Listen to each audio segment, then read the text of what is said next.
casa.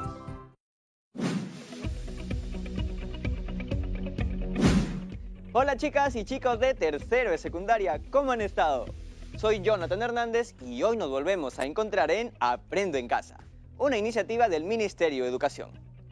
En este programa vamos a seguir desarrollando nuestra comprensión lectora, pero esta vez a través de un nuevo reto. No se desesperen, pronto sabrán cuál es, porque antes de empezar vamos a refrescar nuestra memoria. Sí, hagamos un poco de neuróbicos.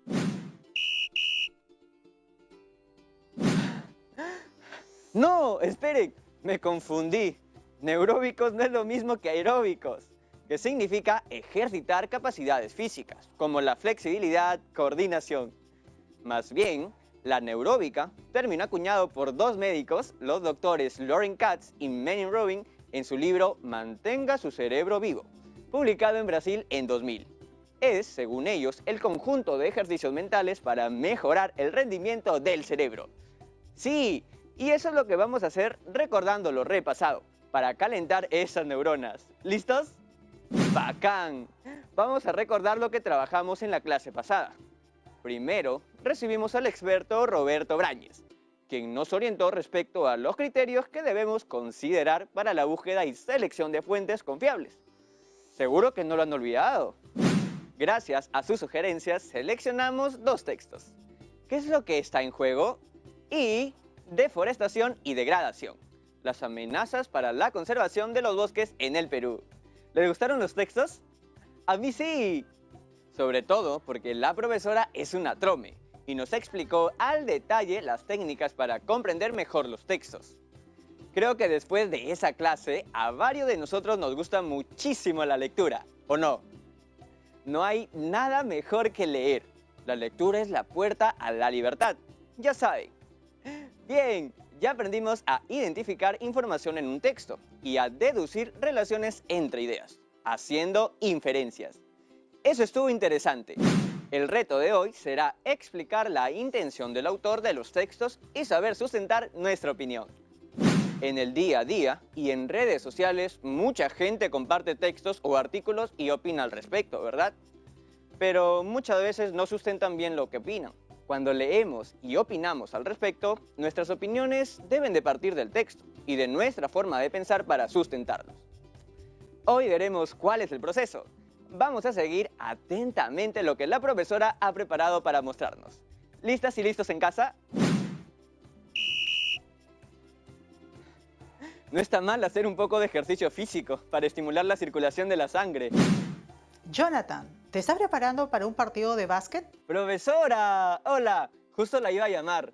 No, solo hacía un poco de ejercicio físico. Mente sana en cuerpo sano. Tú lo has dicho. ¿Qué tal estuvieron las lecturas de la clase pasada? ¡Buenazas! Descubrí muchas cosas nuevas. Me alegra escuchar eso, Jonathan. ¿Me podrías contar un poco sobre los textos con los que se trabajó? ¡Claro que sí! ¡Los tengo fresquitos! Seguro, las chicas y chicos que ven el programa en sus casas también querrán escucharte. La primera lectura es una infografía. A pesar de que es pequeña, como podrán ver, tiene variada información. Echémosle un vistazo. Allí pudimos identificar tres elementos: la palabra biodiversidad, las imágenes del mapa de la Amazonía y el tucán. Con esos tres elementos intentamos deducir el contenido del texto. Ya sabes el significado de la palabra biodiversidad, ¿cierto? Yo no conocí el significado, pero aprendí cómo averiguarlo. ¿Qué debemos hacer cuando no conocemos el significado de una palabra? ¡Vamos corriendo a buscar un diccionario! ¿Sí o no, chicas y chicos? Era broma. Lo dije para saber si en sus casas están prestando atención. Una de las formas para conocer el significado de una palabra es observar las palabras que la rodean y tratar así de inferir o deducir su significado por el contexto, para no cortar nuestra lectura ni distraernos. Otra forma es analizar la morfología de la palabra, o sea, su composición. Así, primero tenemos el prefijo bio, que significa vida u organismos vivos. Y luego tenemos la palabra diversidad, que significa variedad o cosas distintas. Si uno no cuenta con más datos, la forma que conviene para conocer el significado de una palabra es esa. Vamos a observar el otro texto. Un momento, ¿ya conoces el significado de deforestación y degradación? ¿No? Así es, de acuerdo a la institución Green Space, la deforestación es la pérdida de bosques y selvas debido al impacto de actividades humanas o causas naturales. ¿Y degradación? De acuerdo a la institución World Wildlife, que significa vida silvestre del mundo, cuando un bosque se degrada, significa que aún existe, pero ya no funciona bien. Una pena.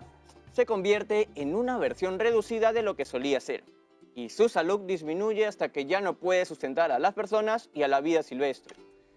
Por ejemplo, un bosque degradado deja de filtrar el aire que respiramos y el agua que bebemos, o de proporcionar alimento y refugio a los animalitos. Aproximadamente 6.5 millones de millas cuadradas de bosques tienen un alto riesgo de degradarse en los próximos 10 años. Una estadística desafortunada. Entonces, en líneas generales, lo que se trabajó la clase pasada fue aprender a identificar información e inferir. Se infiere el tema de los textos, así como también el significado de las palabras, ¿cierto? Ahora, es válido, si no es posible inferir, buscar más información respecto al tema. Y eso fue lo que hiciste. Como me comentas, revisaste información siguiendo las sugerencias del experto Roberto Brañes. Respecto a la lectura de hoy, tengo una sugerencia que quisiera proponer. Mientras estaba investigando lo de deforestación y degradación, encontré un viejo escrito que hice cuando me fui de viaje a Lunahuaná. Un hermoso lugar al sur de Lima, en Cañete, mucha naturaleza. Sí, mucha naturaleza. Recuerdo que me picaron duro los mosquitos, tanto que cada vez que recuerdo el viaje me rasco. Bueno, quisiera compartir ese pequeño escrito con todas y todos. ¿Le parece bien? Claro. Aquí voy.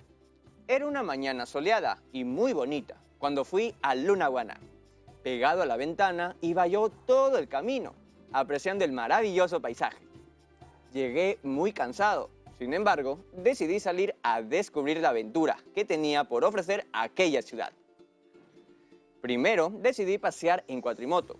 Yo nunca había manejado una moto en mi vida, pero con las indicaciones que me dieron, hice la ruta sin problemas. La vista fue espectacular. Lástima que no pude tomar fotos por obvias razones. Me sentí cansado, así que pensé que un buen descanso vendría bien para reponer las energías y seguir con la aventura. Me quedé dormido hasta el día siguiente. ¡Qué pena! Bueno, pero apenas me desperté fui a hacer canotaje. Todos remábamos fuerte para sentir la adrenalina, a pesar de las advertencias que nos había hecho el guía. Pero la adrenalina nos ganó, y el bote se volteó, y todos caímos al río. Felizmente, pudimos volver a subir y continuar el paseo, obvio, ya más calmados. Muy buen relato, Jonathan. Y cuéntanos, ¿qué sugerencia interesante nos tienes con respecto a ese texto? Que podríamos leer hoy un texto sobre alguien que hace un viaje al bosque y nos cuenta su aventura, así como la mía. Entonces vamos a buscar un texto similar al tuyo. Aquí tengo uno muy interesante. Primero leo el título, Una mirada chaparrí. ¿Qué te sugiere el título del texto? Pues parece que se trata de una visita a un lugar llamado Chaparrí. ¿Conoces ese lugar? No, pero me gustaría conocerlo. Empecemos a conocerlo entonces, a través de la lectura. Comienzo yo y nos vamos turnando. Atentos, todas y todos en casa. Lean con nosotros. Una mirada chaparrí. En el año 2003, la Artists for Nature Foundation, organización estadounidense, fue invitada para incentivar acciones de conservación de las reservas naturales al norte del Perú, debido a la inminente necesidad de proteger los últimos reductos de bosque seco y el serio riesgo de especies en vías de extinción. Visitaron Chaparrí, la primera área de conservación privada, entre otros bosques. Van Dusen, uno de los artistas del equipo, compartió una reseña de la experiencia que se llevaron al visitar Chaparrí. Lo que está a continuación es un fragmento de ello. Continúa, Jonathan. Nuestra estancia en Chaparrí incluye un tour a la cercana comunidad de Santa Catalina de Chongoyape, donde los artistas unieron sus talentos para pintar un mural en el centro comunitario. Las tierras alrededor del poblado están desnudas y degradadas, y es difícil imaginar el cultivo de tal terreno. Esto nos hace admirar aún más la resolución de los pobladores y su dedicación en el establecimiento y protección de la reserva de Chaparrí. Ese es un ejemplo que augura buenas esperanzas para el futuro de la región.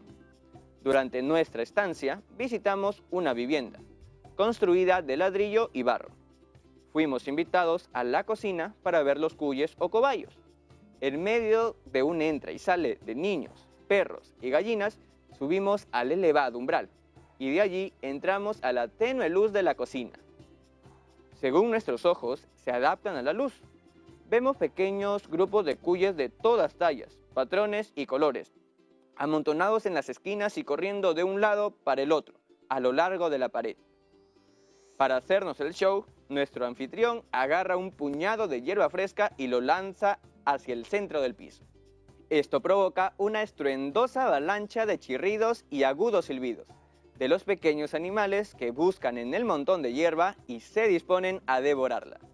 En nuestra última tarde en Chaparrí, Darren Res y yo desafiamos el sol del mediodía y caminamos hacia arriba, pasando el cercado del oso hasta alcanzar una vista panorámica, con una espléndida vista de las montañas de Chaparrí por un lado y el embalse y las tierras bajas por el otro. Notamos que el precioso gorrión de Tumbes es el ave más común en estas laderas altas secas.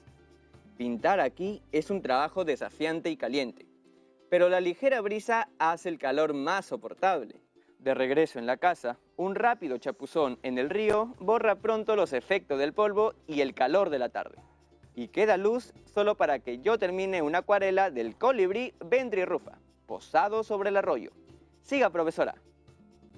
Después de una semana en la reserva, es hora de emprender camino hacia el norte, aunque muchos de nosotros lamentamos la partida. Todos coincidimos en que, a pesar de la tarántula en la ducha y el ocasional pecarí debajo de la cama, Chaparrí es un fino lugar de estancia para un artista. En nuestro viaje en dirección norte hacia Ecuador, fracasamos en la búsqueda del alcaraván peruano y la cortarrama peruana, pero tuvimos mejor suerte con un dormidero de búhos, cerca de Olmos. Nuestro carro golpea desafortunadamente a un gran perro negro que corrió de repente hacia el medio de la carretera y tuvimos otros casi choques con ovejas, cerdos, vacunos y gallinas. Los animales sueltos son un peligro constante mientras se maneja. Donde quiera vemos evidencias de una infraestructura que se derrumba y la cantidad de basura alrededor de los poblados es desconcertante. Con tantos problemas sociales que necesitan atención, nos preguntamos si la conservación podrá algún día ser una prioridad aquí. Barry Van Dusen. ¡Qué buen texto! Sí, es un texto interesante. Ahora, ¿me puedes decir dónde queda Chaparrí? ¿Todos en sus casas ya lo saben? Profesora, antes de eso, vayamos a un corte comercial. ¿Le parece? Claro, así permitimos que hagan memoria en casa sobre el texto leído. ¡Ya regresamos!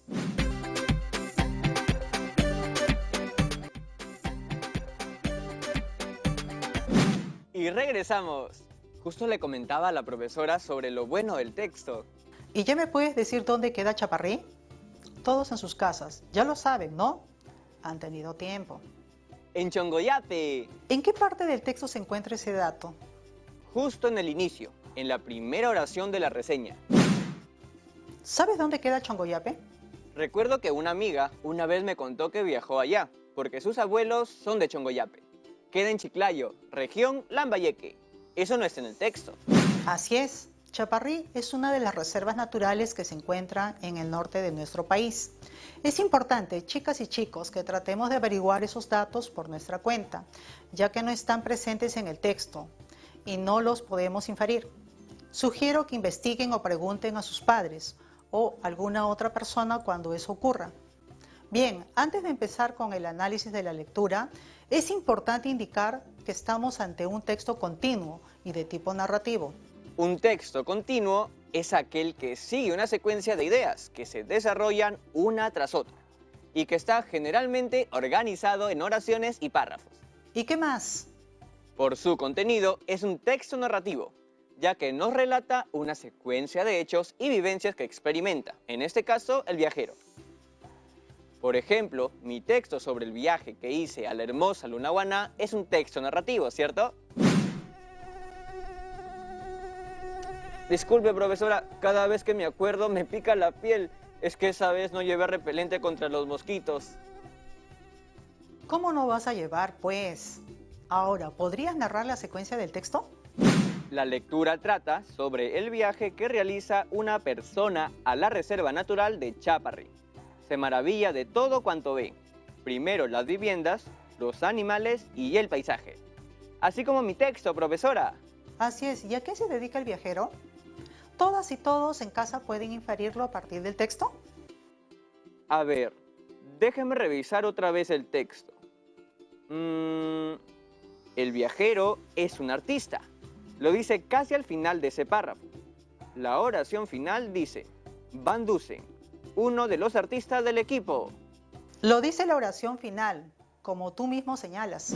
¿Te parece que si alguien está pensando ir a Chaparrí y lee el texto que acabamos de ver, se animaría a ir? ¡Claro! Porque el autor no escribe sobre cosas negativas, sino todo lo contrario. Describe el tipo de vivencias que existen en aquella localidad, los animales típicos, el clima y el paisaje inspirador. A mí me encantaría ir, y por si acaso hasta llevo repelente. De acuerdo con lo que indicas, ¿podrías establecer cuál es la intención del autor? Pienso que la intención del autor es que las personas aprecien Chaparrí, viajen y disfruten del lugar y sus recursos. ¿Y tú qué opinas de la manera como el autor narra su viaje a Chaparrí? ¿Qué te parece a ti? Yo pienso que lo narra de una manera tan detallada que parece que estuviera viendo cada uno de los sitios que describe. Anima al lector a visitar el lugar.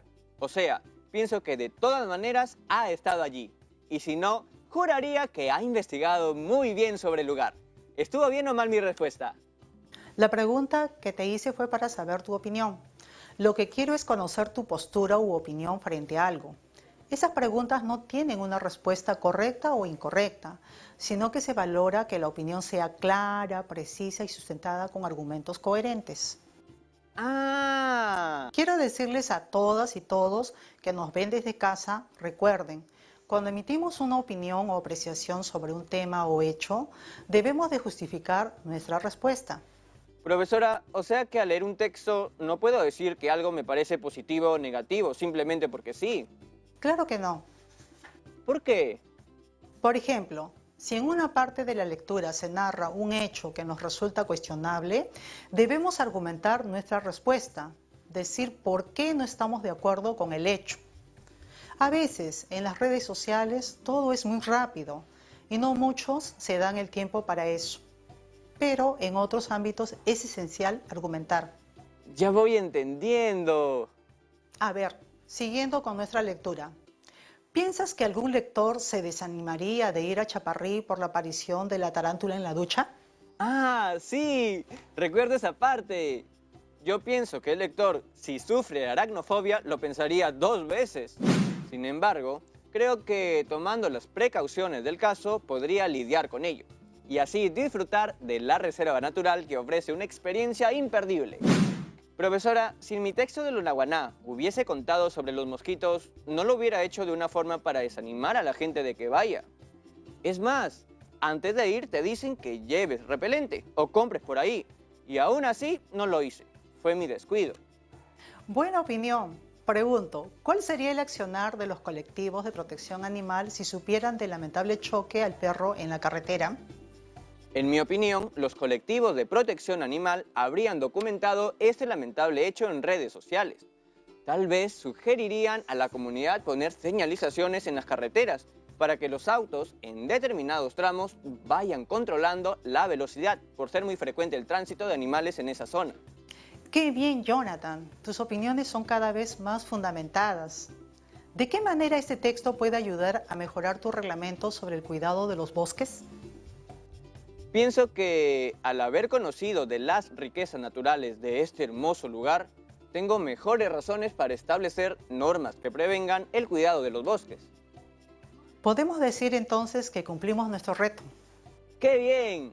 El reto de hoy estuvo interesante. Voy a seguir investigando sobre la opinión de expertos acerca del cuidado de los bosques. No olvides las sugerencias de Roberto Brañez para tu investigación. No me olvido, estuvo muy interesante lo que compartió en el programa. Profesora, ¿podría quedarse con nosotros unos minutos más para resolver dudas? Claro, será un placer. Ahí van las preguntas. Anabela, de Yurimaguas, nos dice: ¿es más fácil responder a preguntas donde tenemos que dar opiniones o apreciaciones? Interesante pregunta. Aunque muchos piensan que opinar es decir o escribir lo que a uno le parezca, eso no es del todo correcto. Hay muchas personas que piensan así, ¿no? Sí, pero están equivocadas. Al opinar se debe tener en cuenta algunas consideraciones. En primer lugar, la adecuación. Vamos a adecuar nuestro nivel de uso del lenguaje de acuerdo con el contexto y el tipo de interlocutores que tenemos enfrente. Este nivel puede ser formal o informal. En segundo lugar, la asertividad. Vamos a adecuar también la forma y el momento en cómo decimos las cosas, tomando en cuenta el contexto y los interlocutores a quienes nos dirigimos. En ese sentido, la asertividad es la cualidad de decir las cosas de manera oportuna, cuidadosa y respetuosa, pues no siempre nuestras opiniones son compartidas por los demás y, por tal razón, pueden herir susceptibilidades. Suena lógico, hay que tener cuidado. Y como tercera y última consideración está el uso de marcadores de discurso. Esos ya los conocen y no voy a ahondar mucho en esto, pero es cuando damos nuestras opiniones o apreciaciones empezando con expresiones como yo creo que, en mi opinión, mi punto de vista es, pienso que, etc. Usted sí sabe, profe. Ahora nos vamos con Edwin de Chachapollas, quien nos pregunta: ¿cómo debo sustentar mis opiniones? Buena pregunta. Con argumentos. Así es como sustentamos nuestras opiniones. En el caso de la lectura son argumentos del texto. Recuerda que los argumentos deben ser: 1. Razonables, es decir, deben tener una secuencia lógica, un vínculo entre las distintas ideas o proposiciones que se afirman. 2. Convincentes, debe estar claro el vínculo de causa-efecto entre la opinión y su fundamentación. Y 3. Convergentes. Esto quiere decir que los distintos argumentos deben llegar al mismo objetivo que se pretende demostrar. Eso mismo iba a decir. Y acá tengo una consulta de Anita, de Villa El Salvador, que dice: ¿de qué manera la lectura del texto puede ayudar a mejorar mis productos sobre el cuidado de los bosques? A lo largo de estas semanas hemos trabajado diversos productos con el propósito de desarrollar nuestras competencias comunicativas. Cada uno de los retos trabajados permitió la movilización de las capacidades de las 3 competencias de nuestra área. La mesa redonda, la elaboración del reglamento y la lectura de los textos, ¿no? Correcto. La mesa redonda brindó la posibilidad de utilizar el lenguaje oral de manera reflexiva y creativa. La elaboración del reglamento permitió la adecuación, organización y revisión del texto, considerando el propósito comunicativo. Finalmente, la lectura de los textos permitió desarrollar un proceso activo de construcción del sentido del texto, con la localización de la información explícita, la interpretación y la posición del lector con respecto a las ideas del autor. Ahora sí, profesora. Estas fueron todas las preguntas. Muchas gracias. Hasta la próxima, Jonathan. Y ya sabes, la próxima vez que viajes a donde sea, lleva lo que necesites.